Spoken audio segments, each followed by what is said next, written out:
Hello friends, welcome to my channel Neethu's tasty food. ഇന്ന് നല്ല tasty ആയിട്ടുള്ള ഒരു ഫ്ലഫി ഓംലേറ്റ് ഉണ്ടാക്കാനായിട്ട് 4 മുട്ട എടുത്തിട്ടുണ്ട്.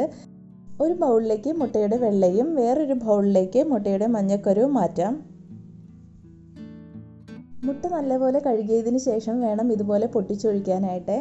ഇല്ലെങ്കിൽ നമ്മളിങ്ങനെ വേർതിരിക്കുന്ന സമയത്ത് അതിൽ അഴുക്ക് എന്തെങ്കിലുമൊക്കെ ഉണ്ടെങ്കിൽ നമ്മളതിൽ ബൗളിലേക്ക് ആവാൻ സാധ്യതയുണ്ട്. ഇനിയിപ്പോൾ ഇതാ മഞ്ഞക്കരു ഞാൻ വേറൊരു ബൗളിലേക്ക് മാറ്റിയിട്ടുണ്ട്.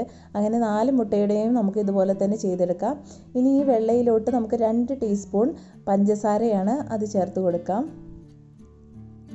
മുട്ടയുടെ മഞ്ഞയിലേക്ക് ഒരു നുള്ളു ഉപ്പ് ചേർത്ത് കൊടുക്കാം. ഒരു 1/4 ടീസ്പൂണിന് പകുതി ചേർത്ത് കൊടുത്താൽ മതി. ഇനി ബീറ്റർ ഉപയോഗിച്ചിട്ട് ഈ വെള്ള ഭാഗം നമുക്ക് നന്നായിട്ടൊന്ന് അടിച്ചെടുക്കാം. പഞ്ചസാരയൊക്കെ നല്ലതുപോലെ തന്നെ ഒന്ന് മിക്സ് ആയിട്ട് വരണം. അപ്പോൾ നന്നായിട്ട് തന്നെ ഒന്ന് അടിച്ചെടുക്കാം. ബീറ്റർ ഇല്ലെങ്കിൽ മിക്സിയുടെ ജാറിൽ വെച്ച് അടിച്ചെടുത്താലും മതി. പക്ഷേ എനിക്ക് കൂടുതൽ ടേസ്റ്റ് ആയിട്ട് തോന്നിയത് ബീറ്റർ ഉപയോഗിച്ച് ചെയ്യുമ്പോഴാണ് കേട്ടോ. ഇനി നമുക്ക് മുട്ടയുടെ മഞ്ഞ നല്ലതുപോലെ തന്നെ ഒന്ന് മിക്സ് ചെയ്തെടുക്കാം.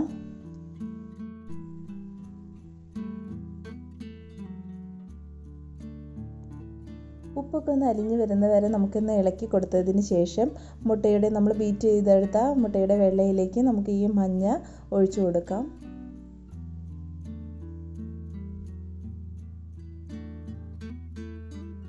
ഇനി നമ്മൾ ബീറ്റർ ഉപയോഗിക്കുന്നില്ല കേട്ടോ. ഇനി നമ്മൾ ഒരു സ്പൂൺ വെച്ചിട്ട് നല്ലതുപോലെ തന്നെ ഒന്ന് മിക്സ് ചെയ്തെടുക്കാം.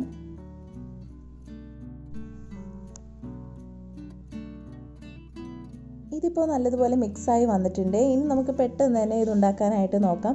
അതിനൊരു പാൻ അടുപ്പത്ത് വെച്ചിട്ടുണ്ട്. അതിലേക്ക് 1 ടീസ്പൂൺ ബട്ടർ ചേർത്ത് കൊടുക്കുക. എന്നിട്ട് ബട്ടർ ഒന്ന് എല്ലാ ഭാഗത്തേക്കും ഒന്ന് ആയതിനു ശേഷം നമുക്ക് പെട്ടെന്ന് തന്നെ ഈ ഒരു മിക്സ് നമുക്ക് ഒഴിച്ചു കൊടുക്കാം. ഇത് പാന് നന്നായിട്ട് ചൂടാവേണ്ട ആവശ്യമൊന്നുമില്ല. അടുപ്പത്ത് വെച്ചിട്ട് ബട്ടർ ഒന്ന് മെൽറ്റായ സമയത്ത് തന്നെ നമുക്ക് ഇതുപോലെ ഒന്ന് ഒഴിച്ചു കൊടുക്കാം. ഈ ഒരു ബാറ്റർ മുഴുവനായിട്ടും ഒഴിച്ചു കൊടുത്തതിന് ശേഷം നമുക്ക് വേഗം തന്നെ ഇത് ഒന്ന് അടച്ചു വെച്ച് വേവിച്ചെടുക്കാം.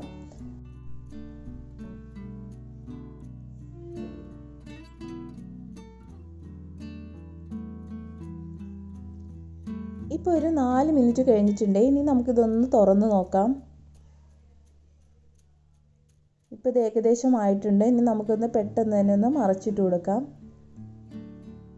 മറിച്ചിടുന്ന സമയത്ത് ഇത് പൊട്ടാതെ തന്നെ മറിച്ചിടാനായിട്ട് ശ്രദ്ധിക്കണേ. അതുകൊണ്ട് നമ്മൾ മെല്ലെ ഒന്ന് പെട്ടെന്ന് തന്നെ ഒന്ന് മറിച്ചിട്ട് കൊടുക്കാം. ഇനി നമുക്കിങ്ങനെ പാനൊന്ന് ചെരിച്ച് വെച്ചിട്ട് ഒരു 2-3 മിനിറ്റ് നേരം ഒന്നുകൂടി ഒന്ന് വേവിച്ചെടുക്കാം. ഈ സമയത്തെല്ലാം നമ്മൾ ലോ ഫ്ലെയിമിൽ തന്നെ ആക്കി വെക്കണം. അപ്പോൾ നമ്മളിത് ഒട്ടും ഹൈ ഫ്ലെയിമിൽ ഇട്ടിട്ടൊന്നും കുക്ക് ചെയ്തെടുക്കാനായിട്ട് പാടില്ല. അപ്പോൾ പെട്ടെന്ന് തന്നെ കരിഞ്ഞു പോകാൻ സാധ്യതയുണ്ട്. അപ്പോൾ നമുക്കിതാ ഇനി വീണ്ടും മറിച്ചിട്ട് കൊടുക്കാം. ഒരു സൈഡ് ആയിട്ടുണ്ട്. ഇപ്പോൾ ഞാൻ ഗ്യാസ് ഓഫ് ചെയ്തു. ഇനി നമ്മൾ ഈ പാനിൽ ആ ചൂടിൽ കിടന്ന് തന്നെ ഒരു 2-3 മിനിറ്റ് നേരം നമുക്കൊന്ന് തിരിച്ചും മറിച്ചും ഇട്ടൊന്ന് വേവിച്ചെടുക്കാം. അപ്പോൾ ഇത്രയേ ഉള്ളൂ. വളരെ പെട്ടെന്ന് തന്നെ ഉണ്ടാക്കിയെടുക്കാൻ പറ്റിയിട്ടുള്ള നല്ല ടേസ്റ്റി ആയിട്ടുള്ള ഫ്ലഫി ഓംലേറ്റ് ഇവിടെ റെഡി ആയിട്ടുണ്ട്. ഇനി നമുക്കിതൊരു പാത്രത്തിലോട്ട് മാറ്റാം.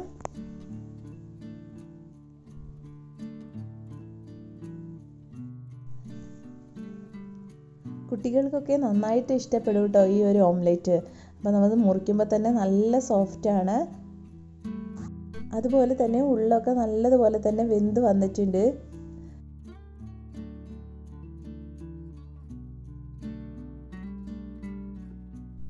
അപ്പോൾ എല്ലാവരും ഈ ഒരു വ്യത്യസ്തമായിട്ടുള്ള ഓംലേറ്റ് റെഡിയാക്കി നോക്കൂ. നിങ്ങൾക്ക് തീർച്ചയായിട്ടും ഇഷ്ടപ്പെടും.